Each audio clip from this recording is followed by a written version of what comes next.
एक घना जंगल था जहां सूरज की किरणें भी मुश्किल से पहुंच पाती थीं। गांव के लोग उस जंगल के पास जाने से डरते थे। उन्होंने सुना था कि वहां एक भटकती आत्मा रहती है जो रात में शिकार की तलाश में निकलती है। रामू ने पीछे मुड़कर देखा तो उसे एक धुंधली आकृति दिखाई दी।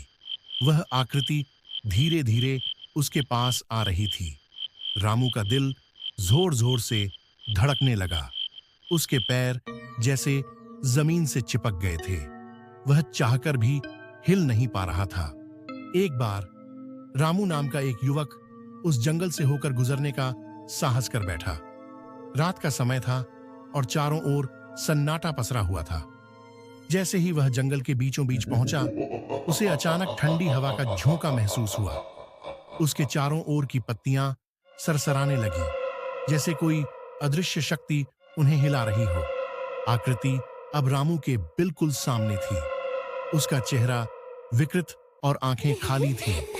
उसने अपनी बर्फीली उंगलियां रामू के गले पर रख दीं। रामू की सांसें घुटने लगीं। अचानक एक जोरदार चीख गूंजी और रामू बेहोश होकर जमीन पर गिर पड़ा।